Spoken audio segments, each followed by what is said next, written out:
Hi, everyone. Welcome to the Lighthouse Sessions. Today's episode, I'm really excited because Jay and we've been connected for a while and never had a chance to chat. It turns out we already share a love of horses. So, everybody, welcome Jay Goth to the show. And, Jay, why don't you tell us a little bit about yourself? And I want to hear all about your obsession with Burble. Sounds good.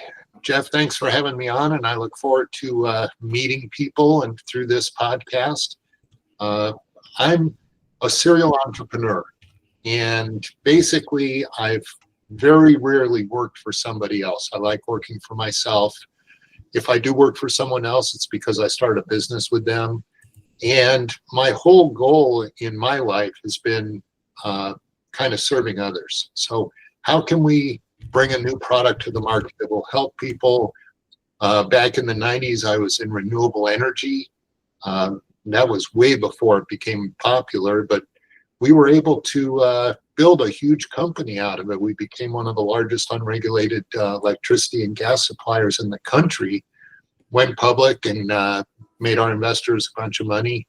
And we all made money too, which is how I got into the horse business. Yes, it's not a poor man's game, is it? No, it isn't, unfortunately. So, doing that, I've been involved in all kinds of renewable energy projects, solar. I've been involved in a number of different areas as an investment banker, as a fund manager. I managed a small biotech fund because we were trying to bring new diagnostic solutions to the market using really the forerunner of artificial intelligence. We were using machine learning at the time.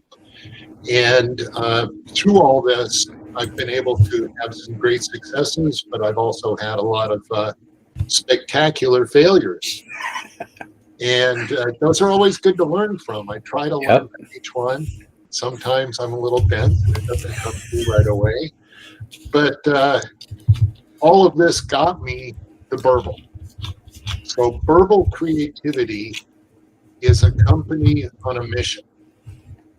We think that there's a new way to engage your creative muscle through storytelling, but a different kind of storytelling. So I was an SBDC, which is a small business development center consultant for entrepreneurs. I'd help them refine their pitch, help them get investor ready and things like that.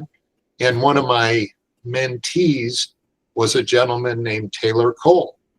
So I met him for lunch one day and he said, Jay, I've got this idea. I just want to see if it would be a business. He said, I think there's a different way to tell stories. I want to immerse people in an environment almost like a theater of the mind where you don't tell them the whole story. You give them enough that they're forming their own story as they're in this environment. And I said, Taylor, that sounds a lot like the old days of sitting around a campfire and telling campfire stories. We're all looking into the fire, but in our mind, we're imagining something else. Yep. He said, that's it exactly. I said, oh, this could be a huge business. So I'd like to help you. So I helped him for several years. They went through, it's been in business now 7 years, done a lot of research and development. And Taylor is somebody that you'll probably want to have on your podcast at some time because he is a big thinker. I mean, this guy is the chief technical officer of a naval surface warfare base. Wow. But his love is Burble and all things attached to creativity and openness. So he had an audio processing disorder when he was a kid. Which isn't autism, but it's autism adjacent. Yeah, it's and often it's both. Both. Yeah. So anyway, he thought, I had a lot of problems when I was in school. He wasn't diagnosed until he was an adult, and he could never figure out why he couldn't learn like other kids. I mean, lectures just went right over his head. Yeah. But he could sit down with a book and get his master's in fluid dynamic engineering. So crazy guy. He's the #2 parachutist in the world. He does thousands of base jumps. He's broken every bone in his body just about. I mean, the guy's just off the wall. And he is a visionary, but when it comes to business, he'll be the first one to tell you that's not my forte. So after 7 years of R&D, I was on his board of directors by then, and I said, Taylor, we need to bring this to market. So he said, why don't you take over the business side and let me do my fun stuff? And I said, Yeah. okay, that sounds great. So it's kind of a match made in heaven. I think we're going to provide a lot of comfort for kids on the autism spectrum, but not only kids, adults, and you don't have to be on the spectrum to be able to enjoy our product. It's basically, Jeff, a tent that goes over a child's bed, and inside the tent, there's like surround sound speakers and LED lighting that goes different colors. And so what you do is you go into the tent with a child and you start telling a story. And right now we have it going through an app. So, you bring your phone or tablet into the tent, you start a story, or a storybook will work. And as you're telling the story, sounds start evolving out of the tent, and the lights are changing, and everyone is imagining something else as they're going through the story. And it really opens up the creativity, and it eliminates the need for us to look at a pre-programmed reality on a phone or a tablet or a screen of some kind of TV. And so we think it really helps. Back a couple of years ago, Taylor was doing story camps in a youth innovation center. We had a big tent set up where we could get 10 to 12 people in it, and he'd do story camps for kids. And these people saw it one day, and it was a group of parents, and they were attending a meeting, and they saw the tent. And they said, hey, could you watch our kids for us for a while? And he said, sure. So he brought them into the tent, and they spent an hour in there just telling stories and having fun. And the parents came to him and they said, our kids have never sat for an hour doing anything. And it turns out they were all on the autism spectrum. And we thought, wow, well, that's interesting. So we started doing autism story camps, and we had families with their children coming in on Mondays, Fridays, and Saturdays to get into the tent and to read the stories. And we've had amazing results. We had one parent tell us that their son had never slept through the night, but after the storytelling experience, he slept all night long like a baby. And if we can have that kind of effect on kids, I think we need to get this to the market. So that's where we're at. We've done the R&D. We're creating a final commercial version, and we're going to be bringing it to the market this year. I love that. And I'm going to point out a couple of things that really resonated with me. Number one, I don't think we're true entrepreneur, and I accept we can be business owners, but we're not a true entrepreneur until we can look back on our successes and our failures and own them both.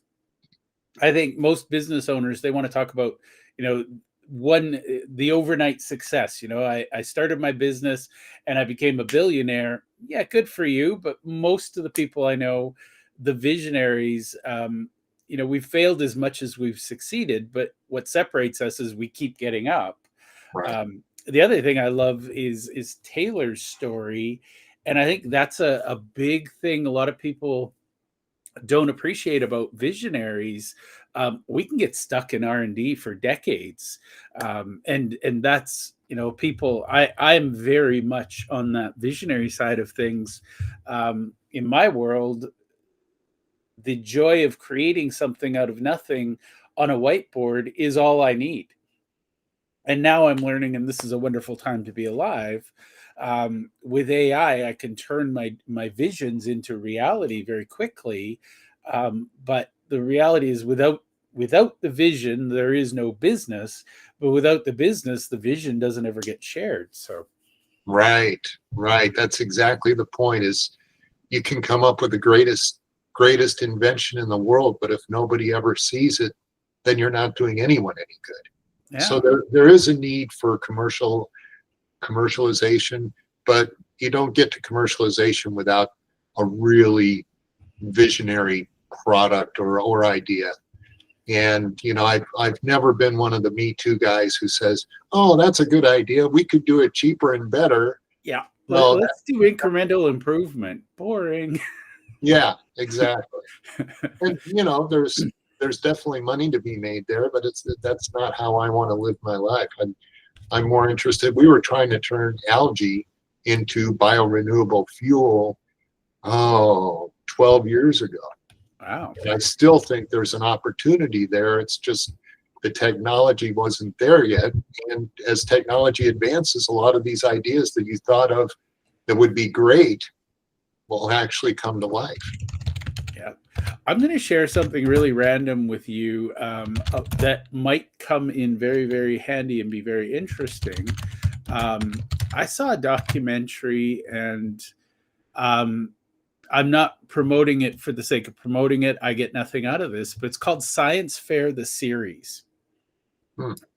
And I highly, highly recommend it for you specifically, Jay, because it's got all of these amazing little nerds around the world. They're all competing in this global competition. There's about 30 million of them. And it is amazing what these high school kids are working on. And you bring it up. There was a young girl somewhere in Africa. I'm terrible at remembering geography, but she created a biofuel out of these reeds that are basically a nuisance. It's a weed to the community. And she was looking at, I think it was sugar cane as a fuel source, and she actually found this weed was actually a higher quality fuel. Hmm. And a decade ago, 2 decades ago, these kids would just be disappear into obscurity. But because of the show, she got brought to the US, and she got to, they were competing for prizes. But it was fascinating to me. People who want to say, oh, kids nowadays, they don't have the right priorities or whatever. These kids are looking at impact. They're, how do we make the planet a better place? How do we, turn waste into fuel? There's one group of kids that actually created or found a bacteria that eats plastic. Right. I've And heard about that. That's and very it's cool. and the aha, and I share this with you, Jay, because the entrepreneur in me went, it's really sad. 30 million kids apply, and 10 of them win. And I was like, what if we created an ecosystem where those kids and their teachers could combine? There was a high school kid working on curing cancer and making progress. Like, what could those kids become if they had the right backing to it? The right connections. Yeah. Yeah. No, So that makes a lot of sense. total tangent, but we reserve the right to have tangents. Now, I love Burble because, again, I am both on the autism spectrum, and I do have some issues with sensory processing. And it is fascinating to me because I'm also ADHD. So, I can relate to Taylor where, give me a book, I can learn anything. Make me sit through a lecture, I will grind through it, but it's not my best and finest time. And I just love the idea, and, not here to hijack Burble, but I feel like, wouldn't that be nice in boardrooms if you eliminate the bloody slide decks and just bring in the creativity? Yeah. Well, one of the problems that Taylor was having as a visionary is there are so many opportunities.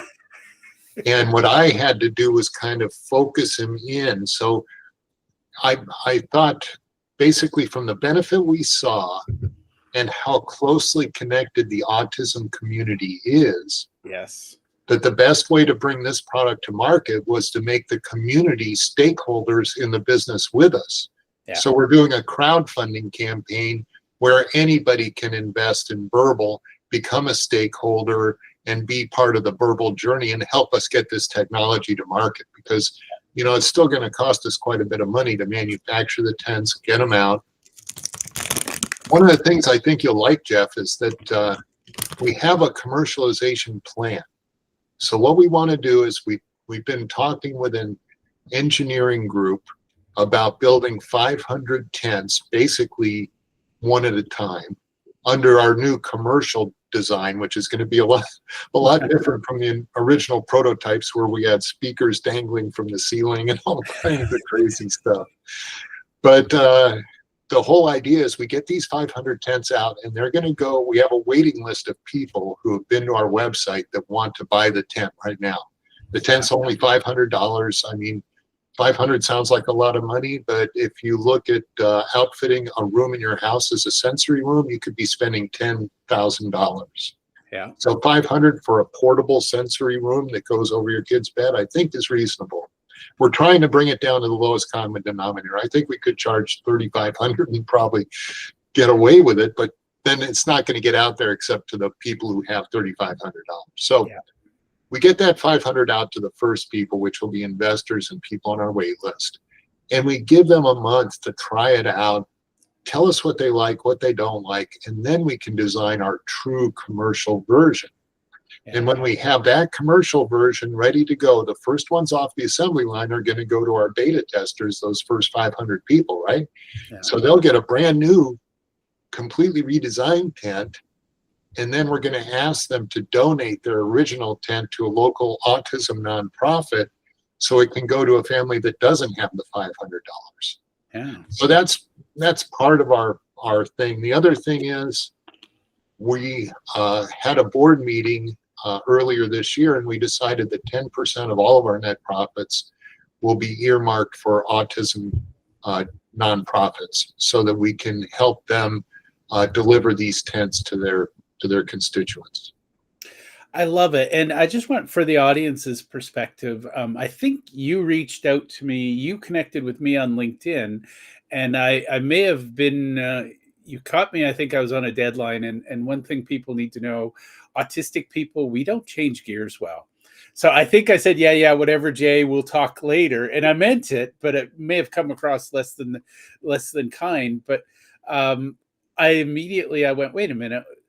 And I started looking at Burble, and I was like, why isn't this in every classroom? Like, and again, this is not an us versus them, but there are a lot of kids that have sensory challenges. And, I know in Canada, we're starting to, finally schools are putting in sensory friendly rooms and things like that.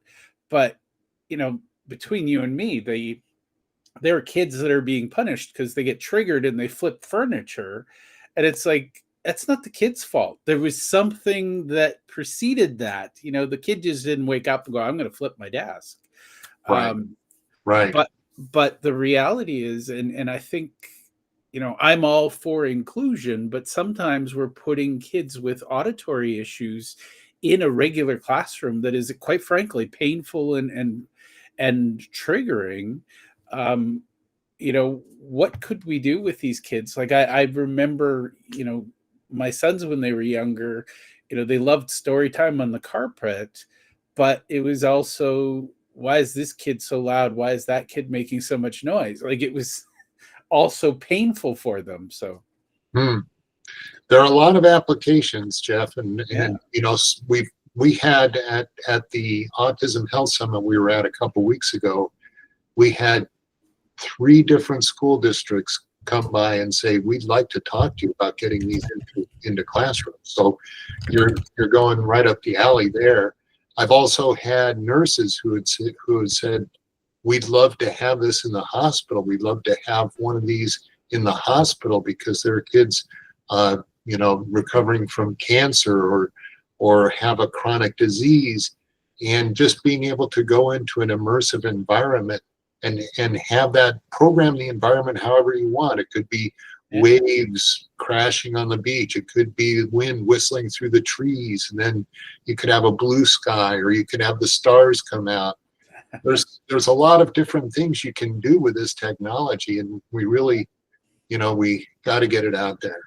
Well, I love the combined visionaries that, you've got Taylor, who is, clearly head in the clouds creating this amazing thing.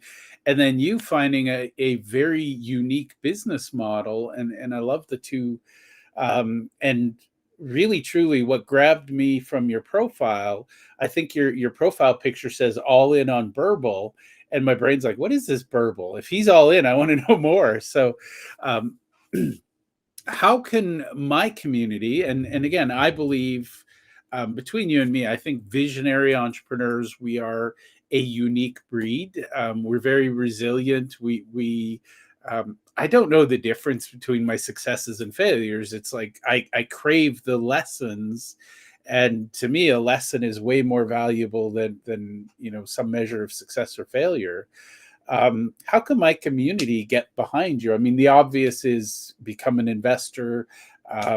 If you know nonprofits, my gut tells me we tend to be on the neurodiverse scale, anyways. I'm thinking that we should be looking at Burble and making donations. To me, I have a no-brainer that I'd like to buy one and donate it to my kids' schools. I've had grandmothers reach out to me and say, "Can I just send you money?"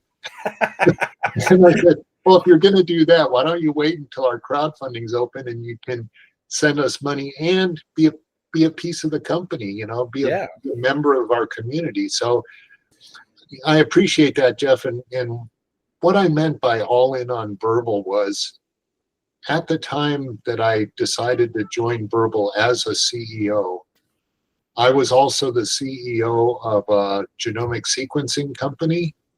I was the CEO of my own investment firm, Redtail Capital.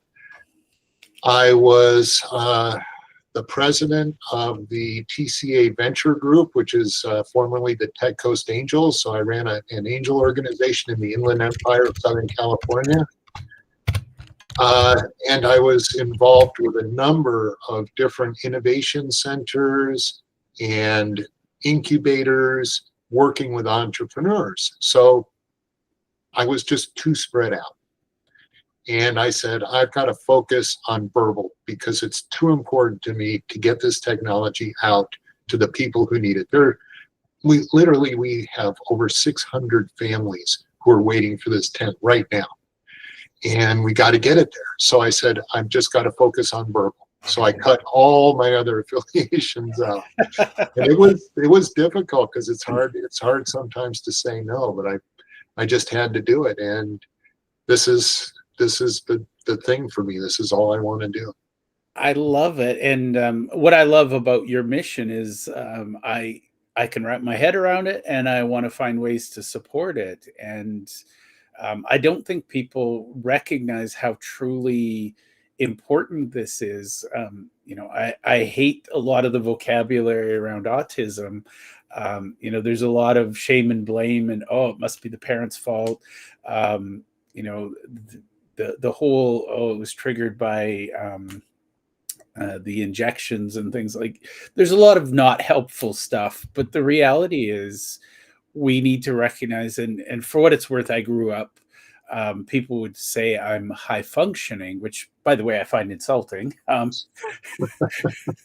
But what are the aha moments? And I'm just going to share this. I find I have an affinity for nonverbal autistic people.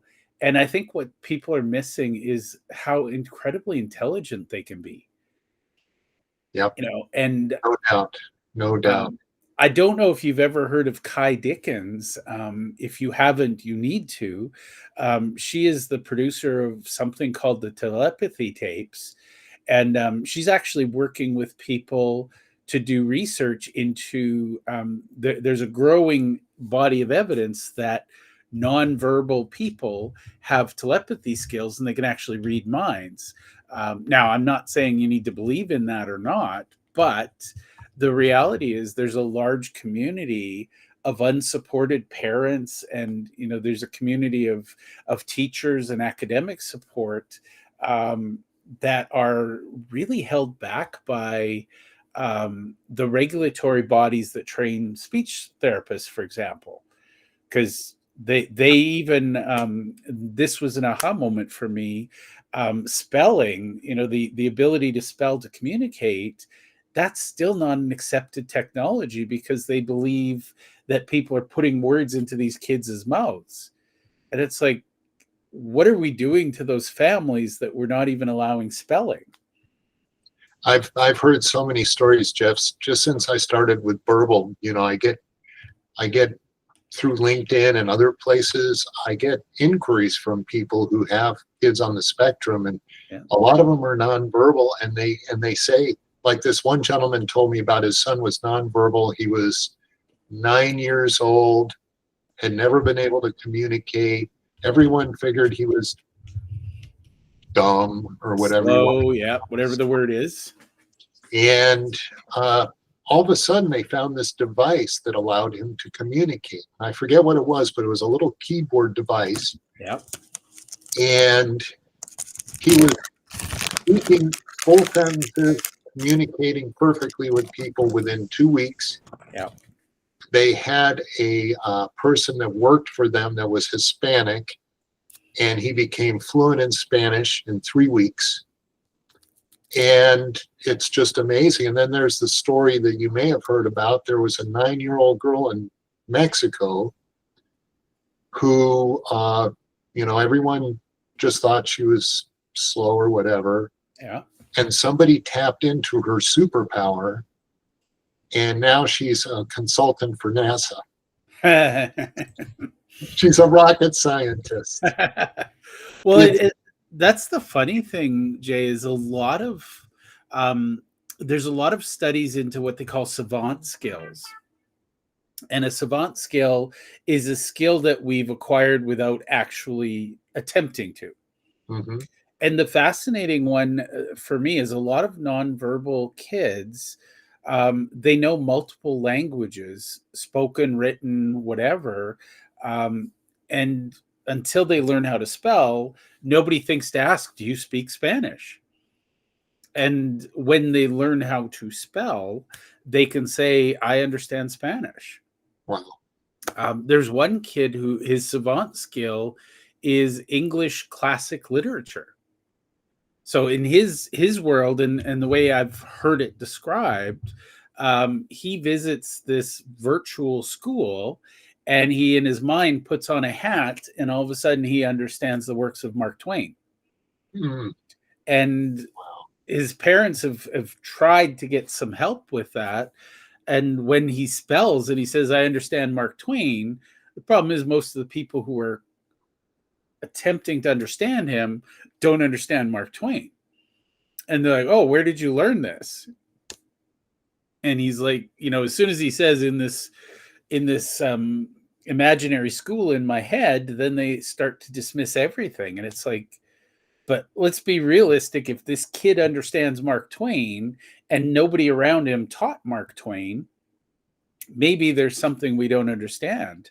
Yeah, I think there's a lot we don't understand, Jeff. And as you said in October, we're all neurodiverse. I mean, we're all snowflakes. We're all different. Everybody has their own superpower. So, I think there's a gentleman named Devin Thorpe, and he does a TV show called Superpowers for Good. And it's just the recognition that everyone has a superpower. What's yours, and how do you use it? So he interviews people like this and talks to them about what's their superpower. And I'm running into people like this and making connections like you're talking about. So the people I want to connect with are the forward thinkers, the people who need a connection to something. Unfortunately, I am all in on Burble, so I'm getting reached out to all the time by entrepreneurs who say, hey, I've got this idea, look at my pitch deck, send me some money.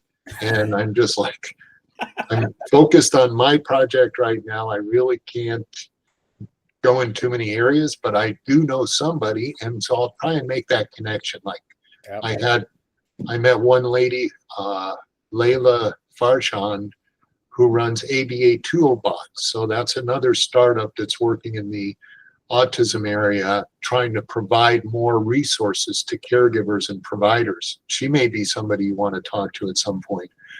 And, she's a startup, and she's talking about what she wants to bring to the world.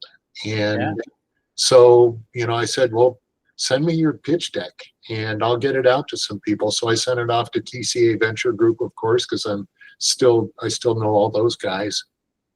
But then I also sent it to some other investors I know who might be interested in what she has to do.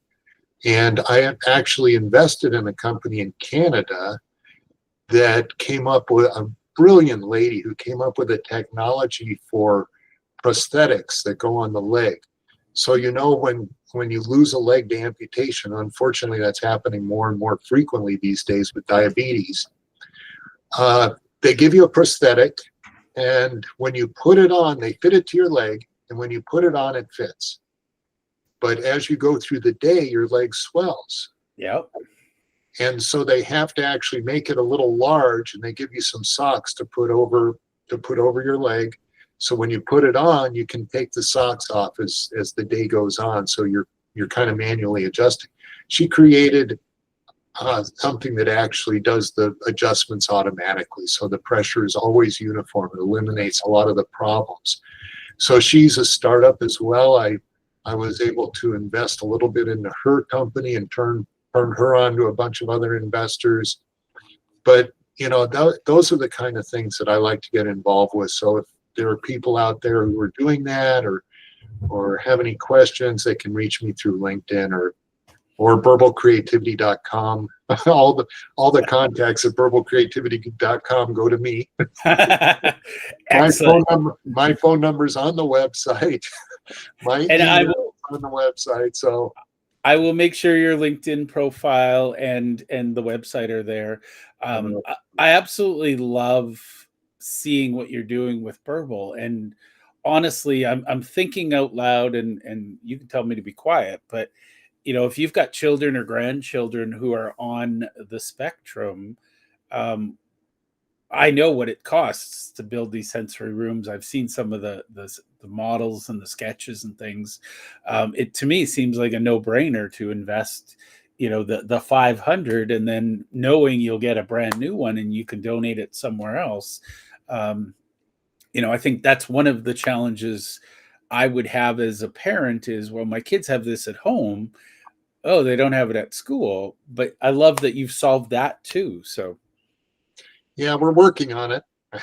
we have an idea. We have to implement it, but you know, just like we have to implement everything else. So yeah, the wait list for the tents and the crowdfunding are two separate operations, just to make that clear to everybody. Yep. But if they visit burblecreativity.com, they can sign up for our newsletter so they can be kept informed on what's going on, or they can get on our wait list so that they can be, you know, in line to get one of these tents. Or there's a link to our crowdfunding website where they can find out more about the crowdfunding. Awesome. Well, Jay, I could talk to you all day. I want to be mindful of your time. Is there anything I should have asked you about either your role as a visionary entrepreneur or about Burble? Anything I should have asked you that I haven't? That's a good question, Jeff. And off the top of my head, I just like the way our conversation flowed, and I think we've really covered most of the bases. But like I say, I'm going to introduce you to some people that you may want to have on your podcast. You really do want to talk to Taylor, because that'll be an off-the-wall conversation. I can guarantee Taylor and I are going to be best friends. I can hear his brain working as we talk. So. No. So I appreciate the opportunity to have this conversation and maybe engage with some more people who are as mission driven and interested in helping people as I am. And I think that's my aha moment. A lot of people say, you know, philanthropy over here, business over here. And I can't imagine separating the two. Like, why wouldn't I do business that makes the world a better place in the process? Yeah, I've always called myself a conscious capitalist. Yeah. You know, just trying to find the win-win-win situations, not the win-lose situations, which unfortunately, that's why I got out of investment banking. I just couldn't work in that world. It's soul-sucking to think that we have to live in this world of scarcity when really, truly abundance is everywhere. Absolutely. I agree 100%. Well, for my audience, I'm going to say I get nothing out of this other than I really like Jay and I love the Burble concept. So I'm going to encourage people listening, if you made it this far, reach out to Jay, find a way to participate. Like I said, whether it's through the crowdfunding or it's through the wait list. I'm excited by the technology, and honestly, I can see me getting one for me, but my kids first. But there's times where the world is a lot, and it's just nice to be able to tune it out. So Get away. yeah, your personal vacation is just as close as your bed. I love it. Well, thank you for being on the show, Jay. Thank you, Jeff. I appreciate it.